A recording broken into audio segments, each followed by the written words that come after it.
வணக்கம். இன்னைக்கு ஒரு ரொம்ப சுவாரஸ்யமான விஷயத்தை அலச போறோம். இன்ட்ரோவர்ட் அல்லது உள்முக சிந்தனையாளர். இந்த வார்த்தையை நம்ம அன்றாட வாழ்க்கையில சாதாரணமா யூஸ் பண்றோம்ல. ஆனா இன்னைக்கு நாம பார்க்க போற இந்த விளக்கம் அந்த வார்த்தைக்கான அர்த்தத்தையே அப்படியே தலைகீழா புரட்டி போட போகுது. இது ஏதோ சும்மா ஒரு வார்த்தையை பத்தின விஷயம் இல்லைங்க. நம்ம மனசை எப்படி கண்ட்ரோல் பண்றதுங்கிற ஒரு மாபெரும் கலைய பத்தினது. சரி, வாங்க இதுக்குள்ள நாம டீப்பா போகலாம். ஒரு இன்ட்ரோவர்ட் நான் உண்மையிலே யார்? கூட்டத்தை பார்த்தா தயங்குபவரா? இல்ல 4 பேர்கிட்ட பேசின உடனே சோர்வாகி தனிமைய தேடி போறவரா? கண்டிப்பா நம்மள பலரும் இப்படித்தான் நினைச்சிட்டு இருக்கோம், கரெக்டா? ஆனா இது ஒரு மனச்சோர்வோ கூச்ச சுபாவமோ கிடையாதுன்னு சொன்னா நம்பவீங்களா? நிஜமாதாங்க. இன்னைக்கு நம்மளோட இந்த ரெகுலர் முன்முடிவுகளை எல்லாம் நாம சுத்தமா உடைக்க போறோம். இன்னைக்கு நாம முக்கியமா எடுத்துக்கிட்ட மூலக்கட்டுரை ஸ்ரீமத் சுவாமி சித்பவானந்தர் எழுதின டெய்லி டிவைன் டைஜஸ்ட் புத்தகத்திலிருந்து வர ஏப்ரல் 28ஆம் தேதிக்கான ஒரு சின்ன ஆனா ரொம்ப ஆழமான ஒரு பக்கம்தாங்க.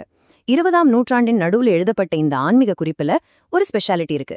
இன்ட்ரோவர்ட்டுங்கிறத ஒருத்தரோட ஸ்வபாவமாகவோ குறையாகவோ இது பார்க்கவே இல்ல. மாறாக மனக்கட்டுப்பாட்டோட உச்சக்கட்டமா இது கருதுது. சும்மா ஒரு பக்கத்துல எவ்வளவு பெரிய தத்துவ உண்மைகள் ஒழிஞ்சிருக்குன்னு இப்ப நம்ம பார்க்க போறோம். முதல்ல அகமுகனை மறுவரையறை செய்தல். அதாவது அந்த வார்த்தைக்கு ஆசிரியர் எப்படி ஒரு புது டெஃபினிஷன் கொடுக்கறாருன்னு பார்க்கலாம். அவரு கொடுக்கற அந்த நேரடியான விளக்கம் இருக்கே, அது ரொம்பவே சுவாரஸ்யமானது. சுவாமி சித்பவானந்தர் என்ன சொல்றாருன்னா, இத்தகைய கட்டுப்படுத்தப்பட்ட மனதை கொண்டவனே ஒரு உண்மையான இன்ட்ரோவர்ட் ஆவான். இது நம்ம இத்தனை நாளா வச்சிருந்த அந்த தப்பான கற்பனைகளையெல்லாம் அப்படியே சுக்கு நூறா உடைக்குதில்ல. இங்க நம்ம கவனிக்க வேண்டிய ஒரு ரொம்ப முக்கியமான வார்த்தை இருக்கு. அதுதான் கட்டுப்படுத்தப்பட்ட அல்லது ஒழுக்கமான மனம். சிம்பிளா சொல்லணும்னா இது பிறப்புலயே வர்றது கிடையாது, நம்ம பிராக்டிஸ் பண்ணி கொண்டு வர ஒரு மனநிலை. அடுத்ததா புலன்களின் பழக்கம். மனச கண்ட்ரோல் பண்ணோம்னா முதல்ல பிரச்சனை எங்க இருக்குன்னு நம்ம கண்டுபிடிக்கணும்ல. இங்க இருக்கிற ஒரு மிக முக்கியமான குறிப்பு என்னன்னா, நம்ம மனம் ஐம்புலன்களுடன் இணைந்திருக்க பழகிவிட்டது அப்படிங்கிற அந்த வரிதான். இத கொஞ்சம் யோசிச்சு பாருங்களேன். நம்ம கண்கள் எதையாவது பார்த்துக்கிட்டே இருக்கணும், காதுகள் எதையாவது கேட்டுக்கிட்டே இருக்கணும், நம்ம மைண்ட் ரொம்பவே பழகிடுச்சு. இது இன்றைய நவீன வாழ்க்கைக்கு, குறிப்பா இந்த ஸ்மார்ட் போன் நோட்டிபிகேஷன்ஸ்னு இருக்கிற நம்ம லைஃப் ஸ்டைலுக்கு எவ்வளோ கச்சிதமா பொருந்துது பாருங்க. நாம எப்பவுமே வெளியிலேருந்து வர்ற ஏதோ ஒரு தூண்டுதலுக்காகவே வெயிட் பண்ணிட்டு இருக்கோம் இல்லையா? சரி, இதிலிருந்து எப்படி வெளியே வரது? அதான் விலகி நிற்கும் கலை. இங்க ஒரு சூப்பரான முரண்பாட்டு நாம பார்க்கலாம். ஒரு பக்கம் கண்கள் அகல திறந்திருக்கின்றன, ஆனா இன்னொரு பக்கம் மனம் பார்க்க மறுக்க வேண்டும். இது எவ்ளோ ஆழமான சிந்தனை தெரியுமா? கண்ணை மூடிக்கிட்டு உலகத்தை இருட்டாக்குறது ரொம்ப ஈஸி. ஆனா கண் திறந்திருக்கும் போதே எதிரில் நடக்கிற விஷயங்களை நம்ம மனம் ஏத்துக்காம மறுக்குது பாத்தீங்களா? அதுதாங்க உண்மையான விலகி நிற்றல். உங்க கவனத்தை எது மேல வைக்கணும் அப்படிங்கறத நீங்க மட்டுமே முடிவு பண்றீங்க. அதே போல இங்கே வர்ற இன்னொரு வரி நம்ம அன்றாட வாழ்க்கையோட ரொம்ப ரொம்ப கனெக்ட் ஆகிற ஒரு விஷயம். எல்லா திசைகளிலிருந்தும் ஒலிகள் குவிகின்றன. உண்மைதானே?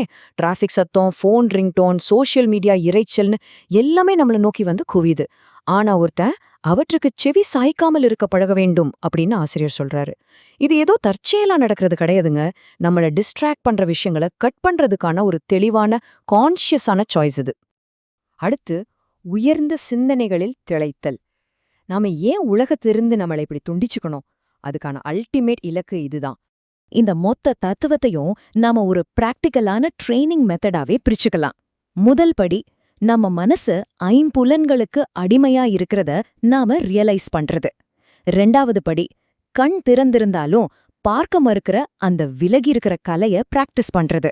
அப்புறம் 3வது மற்றும் ரொம்ப முக்கியமான படி, இந்த ஐம்புலன்களையும் அதோட போக்குல விட்டுட்டு மனசு தனக்குள்ளேயே உள்நோக்கி திரும்பி உயர்ந்த சிந்தனைகள்ல திளைப்பது.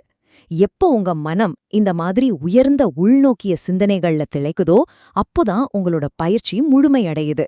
அவர்தான் உண்மையான இன்ட்ரோவர்ட். இப்போ நாம ஃபைனல் செக்ஷனான ஆமேன் உருவாகத்துக்கு வந்திருக்கோம். இப்போ நாம பார்க்க போற பகவத்கீதையோட இந்த மேற்கோள கொஞ்ச நிதானமா உள்வாங்குங்க. ஆம தான் உறுப்புகளை உள்ளிழுத்துக் கொள்வது போல, அதாவது ஆபத்து வரும்போது ஒரு ஆம எப்படி தன்னோட கை, கால், தலைய தன்னோட ஓட்டுக்குள்ள பாதுகாப்பா இழுத்துக்குதோ, அதே போல வெளி உலகத்தோட கவனச்சிதறல்கள் உங்களை தாக்கும்போது உங்களோட ஐம்புலன்களையும் உங்களுக்குள்ளேயே நீங்க உள்ளிழுத்துக்கணும். அப்படி செஞ்சாதான் உங்களோட ஞானம் உறுதியாக நிலைபெறும். புலன்களை கட்டுப்படுத்துறதுக்கும் மனசை ஒருமுகப்படுத்துறதுக்கும் இதை விட ஒரு பெஸ்ட் உதாரணம் இருக்கவே முடியாதுங்க. இந்த அலசல் கண்டிப்பா உங்களுக்கு ஒரு புது தெளிவை கொடுத்திருக்கும்னு நான் நம்புறேன். இன்ட்ரோவர்ட் அப்படிங்கிறது இனி ஒரு தயக்கத்தின் அடையாளம் கிடையாதுங்க. அது மன வலிமையோட ஒழுக்கத்தோட அடையாளம். இப்போ உங்களுக்கான ஒரு கேள்வி.